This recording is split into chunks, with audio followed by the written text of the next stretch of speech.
हमारा जो टॉपिक है वो what is the thrust on a rocket, rocket के ऊपर इम्पल्स जो है वो किस तरह से जनरेट होता है इसके बारे में आज हमने पढ़ना है। या उसके ऊपर जो थर्स्ट या झटका सा लगता है वो किस वजह से लगता है, उसके पीछे साइंस क्या है, फिजिक्स क्या है, वो जो आज हमने यहाँ पे देखना है। साथ ही साथ इसका जो दूसरा पार्ट है ड्राइव इट्स फार्मूला, और हमने रॉकेट की इक्वेशन का फार्मूला ड्राइव यहाँ पे करना है by using a Bernoulli's equation. किसकी हेल्प से? बर्नौलीज इक्वेशन की हेल्प से हमें यहाँ पे जो है वो ड्राइव करना है। इसके लिए हमारे पास एक रॉकेट है, उसको डायग्राम में यहाँ पे दिखाया हुआ है। ये सारा जो है वो यहाँ पे रॉकेट है। इसको स्टार्ट करते हैं, इसको सारा एक्सप्लेन करना। ये इसकी नोज़ल है, नोज़ल के नीचे यहाँ से जो है वो ये इस रॉकेट का चैम्बर स्टार्ट हो जाता है। इस चैम्बर को हम यहाँ पे स्टेट 1 का नाम दे रहे हैं। जितने भी यहाँ पे पैरामीटर्स आएंगे उसको हम जो है वो 1 का नाम दे रहे हैं। ये हमारे पास जो है ये स्टेट 1 है।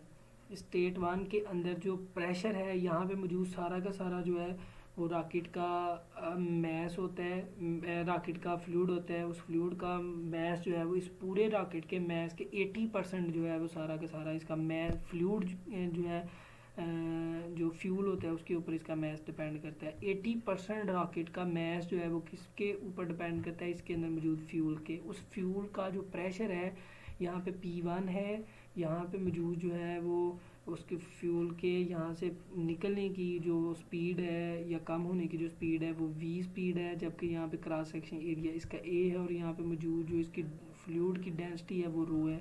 यहाँ पे फ्लूइड ज़रूरी नहीं वो लिक्विड फॉर्म में हो, यहाँ पे गैसेस की फॉर्म में भी फ्लूइड हो सकता है।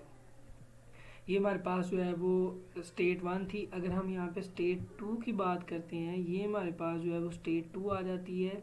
ये सारी की सारी स्टेट 1 जो है वो इस रॉकेट के इनसाइड थी। स्टेट 2 जो है जितने भी पैरामीटर सारे के सारे इस फ्लूइड के आउटसाइड हैं। तो यहाँ से फ्लूइड जो है इस सेक्शन में आके यहाँ पे ये जो फ्यूल आता है यहाँ पे सारा बर्न करता है। फ्यूल के बर्न होने की वजह से गैसेस प्रोड्यूस होती हैं। वो सारी की सारी गैसेस यहाँ से बहुत ज़्यादा हाई स्पीड के साथ इन नोज़ल से बाहर निकलती हैं। जब ये गैसेस यहाँ से बाहर निकलेंगी तो यहाँ से जो गैसेस निकल रही हैं इस नोज़ल का क्रॉस सेक्शन एरिया A0 है। यहाँ से मौजूद जो गैसेस निकल रही हैं उसकी स्पीड V0 है। यहाँ पे जिस प्रेशर के साथ ये गैसेस निकल रही हैं ये P0 है। और यहाँ पे सारी की सारी गैसेस जो है बहुत ज़्यादा हाई स्पीड के साथ बाहर की तरफ निकल रही हैं। अगर हम यहाँ पे बात करें तो न्यूटन का थर्ड लॉ यहाँ पे एप्लीकेबल होता है। न्यूटन का थर्ड लॉ क्या है? Action and reaction equal but in opposite direction. Action क्या हो रहा है? यहाँ से गैसेस निकल रही हैं, यहाँ पे मौजूद जो एयर या यूनिफॉर्म जो एटमॉस्फेयर है उसके ऊपर एक्शन हो रहा है। इसके कोरोस्पोंडिंग रिएक्शन होगा। रिएक्शन किस पे होगा? रॉकेट पे होगा। तो ये रिएक्शन हो रहा है, इसकी वजह से ये रॉकेट जो है वो ऊपर की तरफ मूव करना शुरू कर देगा। तो रॉकेट इस तरह से जो है वो ऊपर की तरफ मूव करता है। तो हम कहते हैं यहाँ पे एक थर्स्ट साथ जनरेट हुआ है, एक पल्स जनरेट हुआ है, जिसकी वजह से रॉकेट जो है वो ऊपर की तरफ यहाँ पर रिक्वायर्ड जो टारगेट है वहाँ तक जो है ये पहुँच जाता है। उसके बाद अगर हम यहाँ पे इसकी इक्वेशन को ड्राइव करने के लिए जाएँ तो हम थोड़ा सा इसके बारे में और एक्सप्लेन कर लेते हैं। First state of a system क्या है? ये हमारे पास 1 जो है फर्स्ट स्टेट के बारे में है। The chamber of a cross section area A is filled, ये इसका क्रॉस सेक्शन एरिया ए है, is filled with a gas off density rho, और यहाँ पे जो गैस है उसकी डेंसिटी रो है, एट प्रेशर P, और यहाँ पे मौजूद प्रेशर P है। The velocity of a fluid is V, और यहाँ पे वेलोसिटी क्या है? V है। This is called the first state of a system. तो ये सिस्टम की फर्स्ट स्टेट कहलाती है। सेकंड स्टेट की अगर हम यहाँ पे बात करें तो वो हमारे पास है the gases come out at bottom through a holes having cross section area A0। यहाँ पे मौजूद जो होल्स हैं ये बॉटम्स हैं, यहाँ से गैसेस बहुत ज़्यादा हाई स्पीड के साथ निकल रही हैं। इसका क्रॉस सेक्शन एरिया क्या है? इसका क्रॉस सेक्शन एरिया A0 है एंड प्रेशर P0, और यहाँ पे प्रेशर क्या है? P0 है। The density of a fluid is rho, और यहाँ से जो गैस निकल रही है उनकी डेंसिटी उतनी है जितनी यहाँ पे है। तो यहाँ पे भी रो है, नीचे भी रो है। एंड वेलोसिटी इज़ V0, और यहाँ से जो फ्लूइड निकल रही है उसकी वेलोसिटी V0 है। This is second state of the system. तो ये सिस्टम की सेकंड स्टेट है। अब हम यहाँ पे इसकी इक्वेशन को ड्राइव करने जा रहे हैं। हमारे पास जो थर्स्ट इक्वेशन है ऑफ अ रॉकेट, ये हमने फर्स्ट ईयर के अंदर भी पढ़ी थी कि ये हमारे पास इस तरह से इक्वेशन हम डायरेक्ट लिख रहे हैं।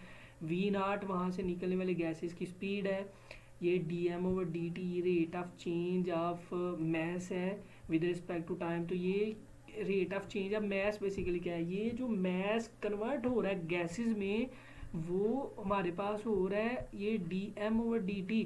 जितना हमारे पास ज़्यादा मैस कन्वर्ट होगा गैसेस में, और जितने कम टाइम में ये कन्वर्ट होगा उतना ही ज़्यादा उसके ऊपर जो है वो थर्स्ट ज़्यादा लगेगा।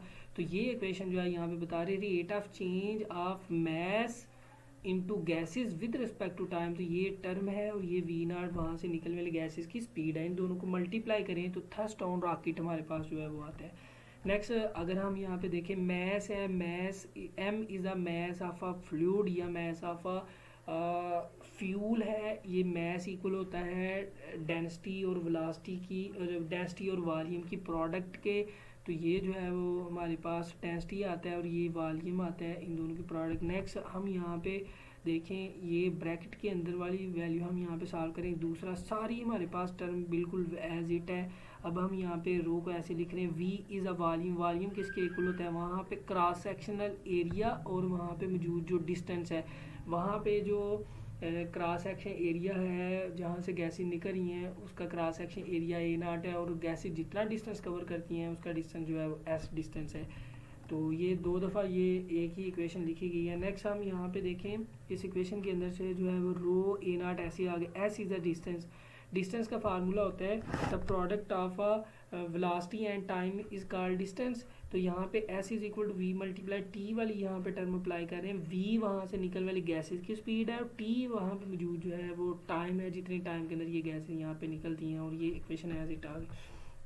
नेक्स्ट अगर हम यहाँ पे देखें डेरिवेटिव हमने अप्लाई करना है। डेरिवेटिव जो है ये हमारे पास रो ए नॉट वी नॉट ये कांस्टेंट है, ये शुरू में आ जाएगा, और ये डेरिवेटिव किसके ऊपर अप्लाई होगा, टी के ऊपर अप्लाई करें, डी टी और नीचे भी डी टी आ रहा है, दोनों एक दूसरे से कट जाएंगे तो हमारे पास इक्वेशन आ जाते हैं थर्स्ट ऑन है rocket is equal to V naught का square rho into A naught आ जाता है। This one is equation number 1। इस इक्वेशन में हमारे पास ये इक्वेशन बिल्कुल प्रूफ हो गई है, रेडी है। जस्ट इसमें एक चीज़ की कमी है, वो क्या है, ए नॉट के स्केयर कितनी स्पीड के साथ वहाँ पे गैसें निकली उसकी वैल्यू का हमें नहीं पता। कहीं से हम जो है वो वी नॉट की या वी नॉट की स्केयर की वैल्यू ला के पुट कर दें तो हमारे पास ये सारा जो है वो प्रॉब्लम सॉल्व हो जाएगी। तो वी नॉट की वैल्यू कैलकुलेट करने के लिए हम यहाँ पे जो अप्लाई करेंगे वो बर्नौलीज़ इक्वेशन होगी। बर्नौलीज़ इक्वेशन वाली ये जो है स्टेटमेंट को लेते हुए हमने यहाँ पे इसकी वैल्यू लिख ली है, बर्नौलीज़ इक्वेशन को अप्लाई कर लिया है। नेक्स्ट अगर हम यहाँ पे देखें तो ये रॉकेट की फर्स्ट स्टेट और सेकंड स्टेट तकरीबन ऑलमोस्ट एक दूसरे के इतना करीब होती है कि हाइट H1 और H2, height H1 first state से हाइट है, हाइट H2 जो है वो सेकंड स्टेट है, दोनों इक्वल है तो हम यहाँ पे इसको H का नाम दे रहे हैं। तो H1 और H2 की जगह पे हम यहाँ पे H पुट करेंगे तो ये टर्म इससे कट जाएगी, तो नेक्स्ट हमारे पास जो रिमेनिंग टर्म ये बच जाती है। इस टर्म में से हम यहाँ पे इसको थोड़ी सी अजम्पशन करने जा रहे हैं। According to the continuity equation velocity of a fluid is small then cross section area of the pipe is large. जहाँ पे हमारे पास जो क्रॉस सेक्शन एरिया ज़्यादा होता है वहाँ पे स्पीड कम होती है, और जहाँ पे क्रॉस सेक्शन एरिया कम होता है वहाँ पे स्पीड हाई होती है। तो इसको मानते हुए हम यहाँ पे कुछ अजम्पशन करने जा रहे हैं। स्टेट 1 के अंदर जो क्रॉस सेक्शन एरिया ए है ये ग्रेटर है एज़ कम्पेयर टू नोज़ल का जो क्रॉस सेक्शन एरिया है। अगर यहाँ पे जो उसका स्टेट 1 के अंदर क्रॉस सेक्शन एरिया ज़्यादा है तो वहाँ पे मौजूद स्पीड क्या कम है, और यहाँ पे क्रॉस सेक्शन एरिया नोज़ल का कम था तो वहाँ पे स्पीड क्या थी, हाई थी। तो ये हमने इनको जो है वो नाम दिया therefore V is equal to 0। V is a state 1 के अंदर मौजूद जो फ्लूइड है या जो फ्यूल है उसकी स्पीड है। हम इसको इस तरह से एक्सप्लेन करते, एक हमारे पास बहुत बड़ा जो है वो टैंक है जिसके अंदर पानी फिल है, उसके नीचे हमने एक नोज़ल या कोई सुराख छोटा सा कर देते हैं, वहाँ से वाटर जो है वो आहिस्ता आहिस्ता निकलता है। वाटर जहाँ वहाँ उस सुराख के अंदर से ओरिफिस से तो वाटर बहुत ज़्यादा स्पीड से निकल रहा है, लेकिन वाटर की जो टैंक के अंदर सरफेस है वहाँ से वाटर जो है वो आहिस्ता आहिस्ता नीचे की तरफ आ रहा है। तो सेम यही वाली सिचुएशन है कि उस स्टेट 1 के अंदर जो फ्यूल सारा फिल है उसकी स्पीड इतनी कम है कि इसको हम 0 की इक्वल लेट कर लेते हैं। तो ये सारी वैल्यू जब हम वहाँ पे पुट करते हैं, P1 एज इट आ गया, जो V1 का स्केयर है इसकी जगह पे वैल्यू हमने क्या पुट कर दी, ये 0 पुट कर दिया। P जो प्रेशर है सेकंड स्टेट की, लेफ्ट साइड पे हमने स्टेट 1 को लिखना है, राइट साइड पे स्टेट 2 की हमने वैल्यू लिखनी है। तो स्टेट 1 के अंदर जो प्रेशर है ये P0 जो है वो प्रेशर आ जाएगा प्लस 1/2 रो इंटू V2 की जगह पे V0 का जो है वो स्केयर आ जाएगा। नेक्स्ट अगर हम यहाँ पे P1 माइनस P0 इस साइड पे आगे माइनस हो जाएगा, और ये सारी टर्म जो है इसको ऐसे लिख रहे हैं। इस इक्वेशन से आप देख सकते हैं V0 का स्केयर की वैल्यू को हम यहाँ पे ले रहे हैं, दूसरी जो इसके साथ वैल्यूज़ हैं वो मल्टीप्लाई हो रही है, डिवाइड हो रही है, दूसरी साइड पे जाके मल्टीप्लाई डिवाइड हो जाएंगी। नेक्स्ट ये जो वैल्यू है वी नॉट स्केयर, यही हमने कैलकुलेट करनी थी, इसको इक्वेशन नंबर 1 में पुट करें तो ये देखें ये सारी वैल्यू इक्वेशन नंबर 1 में पुट कर दी है। इसको थोड़ा सा सॉल्व करें, रो से कट जाएगी तो ये हमारे पास जो है वो उसकी इक्वेशन आ जाएगी। ये जो है वो हमारे पास थर्स्ट ऑन रॉकेट की इक्वेशन है, जो कि A naught is the cross section area of a nozzle, nozzle के अंदर से उसका क्रॉस सेक्शन एरिया पे डिपेंड करती है, P1 प्रेशर पे डिपेंड करती है और P2 प्रेशर के ऊपर डिपेंड करती है। तो ये हमारा आज का टॉपिक था। उम्मीद है सब बच्चों को समझ आई होगी, लेकिन अगर किसी भी पॉइंट की समझ नहीं आई तो कमेंट सेक्शन में जाके यूट्यूब के ऊपर या आप जो है कहीं पे भी जाके जो गूगल क्लास है वहाँ, ये व्हाट्सएप जो भी सोर्स है वहाँ से आप जो है मुझसे क्वेश्चन पूछ सकते हैं। आज के लिए इतना ही, मिलते हैं नेक्स्ट वीडियो में, तब तक के लिए अल्लाह हाफिज़।